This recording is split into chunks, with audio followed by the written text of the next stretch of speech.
All right, so resistance is a major concept in our circuit analysis. Resistors is going to be a huge part of how we learn how to analyze circuits. And so we have to understand what is resistance first of all. Now, last time we talked about like current moving through a potential difference. And if you thought about it long enough, if you were really, really on top of it, and don't worry, I wasn't when I was first learning this, but if you really thought about it, you'd be like, Alan, if I put a potential difference, right, that causes the electrons to accelerate, right? It goes faster and faster and faster. Why doesn't it just accelerate? Why doesn't the current just increase as it accelerates? It just goes like you have a little thing here, and I'm putting a potential difference. Doesn't it matter how long the wire is? Does that increase the amount of current because I'm going to spend more time? It's like I got little electrons in here, and they're going to accelerate, right? Isn't that what an electric field does? And you would be correct. The reality is, though, it's not like this thing is empty, right? Charges could accelerate to infinite speed if you had an electric field continuously just doing it. That doesn't happen because it runs into atoms, right? The electrons are not the only thing in there, right? There's a bunch of ions, metal ions in here that they're going to hit each other, they're going to push off each other, they're going to collide. There's going to be all kinds of stuff that are happening, these interactions, these collisions, these interactions with ions, that's going to prevent the electron from continuing to accelerate to like an infinite speed, right? So it actually ends up going some maximum speed, right? So the electrons achieve a maximum speed in there, and that speed is what affects what the current amount is. So you can imagine if there are more ions in here, or if there are more things in here, that might affect how much resistance. Okay. It also, temperature is a huge dependency too. I just throw this in there as a nice factoid. It's kind of an interesting factoid. But from thermal, remember when there's with a higher temperature, it means the atoms are like moving more. They have more kinetic energy. They're moving more, this thing. So the path of an electron is going to hit these things. So it ends up being kind of very jagged path that a single electron will travel through as it goes through this conductor. And so temperature increasing actually affects this as well. We don't really study that too much mathematically. There are formulas for how resistance depend on temperature. You don't need to know that for AP Physics C or AP Physics 2, but just know that qualitatively that dependency is there. So what are the factors we care about? What are the things we're going to worry about and model that here? First thing is there's resistance. And if you have a resistor here, this is what the circuit symbol for resistor is. It follows a relationship. An ideal resistor will have this relationship voltage equals IR. That means the voltage refers to the potential drop here, and the I refers to the current going through it here. Now, a couple of things on sign notes. I might cover this later, but just as a signing convention, we always draw the currents going from positive to negative when we establish the potential difference and the direction of the currents. That's a sign convention. When we get to analyzing circuits, that will become super critical and super important. But it's related to the voltage across it and the I there, and it has this linear relationship R. R is ohms. This is the mathematical model. This is Ohm's law. It's the most common equation we're going to use in circuit analysis.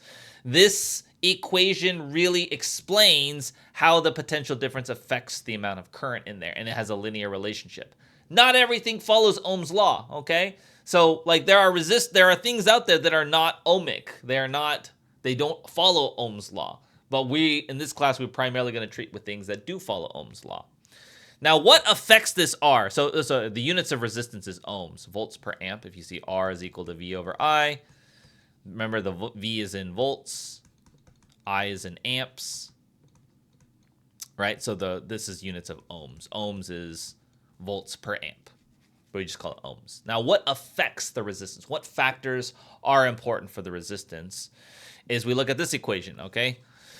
R is equal to rho L over A. So let's talk about this, right? The resistance of a conductor is based on three factors. The length of the conductor.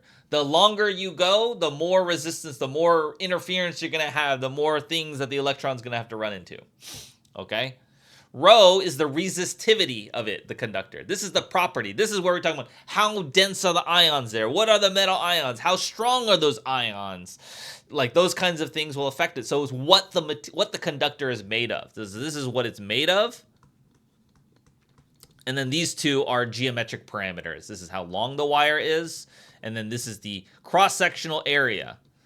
Now, this is interesting. Why would a bigger cross-sectional area reduce the resistance? Well, if you're trying an electron and you're trying to cram it through here or through a giant tube, who's going to have an easier time getting through? Is this guy is going to have a much harder time than here, because this guy has so much more space to go around in, right? Like, this guy's confined into here. He's going to hit more stuff. So that's why bigger area will reduce the resistance. There will be less interference for the electrons in there. Okay, so let's take a look at some examples here. So we have a metal wire, has a resistance R. So we have a metal wire, resistance R here. The wire is melted and reformed into a wire that is twice as long. So we're going to make it, it's going to be thinner and twice as long here. Now you have to be careful on how everything changes. We melt it down. That means the volume of the wire is constant, right?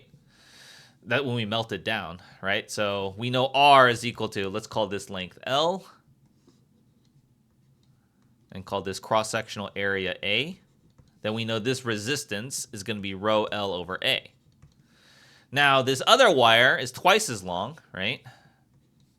How does the cross-sectional area change? Well, the volume is equal to the area times the length, right? And so if I'm going to double the length and keep the volume the same, then the area has to go down by times 1/2, right? So it's going to be 1/2 the area. So this is going to be half the area instead, 1/2 A. Hopefully that makes sense to you, because this area times the volume, it doesn't matter if it's a cylinder. The area of this, it's a prism, right? This thing times the length is that part there. So then the new resistance is going to be same conductor, same material, so the resistivity doesn't change. So it's going to be 2L over 1/2 A. So that's going to make that 2. So it's going to be 4 rho L over A. But the rho over L over A is R, so it's 4R. Or you can think of this equation. You're going to just say like, oh, from our proportional reasoning, this is times 2, this is times 1/2. So ultimately, this is going to be times 4. So it's going to be 4R as the resistance.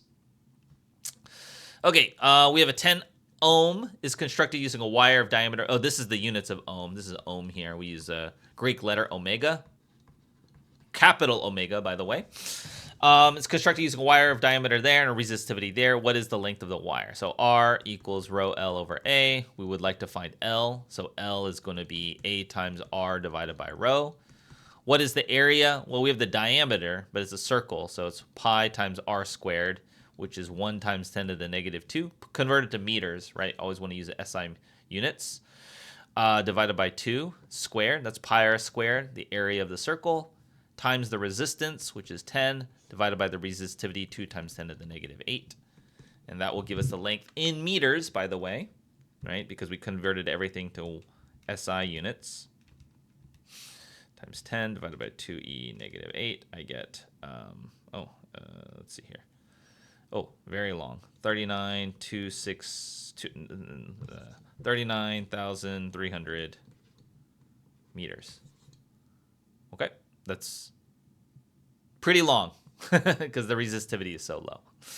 Okay, 2 cylindrical wires are made of the same material. Wire is twice the length and diameter of wire B. What's the ratio of the resistance? Ratio is going to be rho L over A. Wire A has twice the length and diameter, twice the diameter, but the area is pi R squared, right?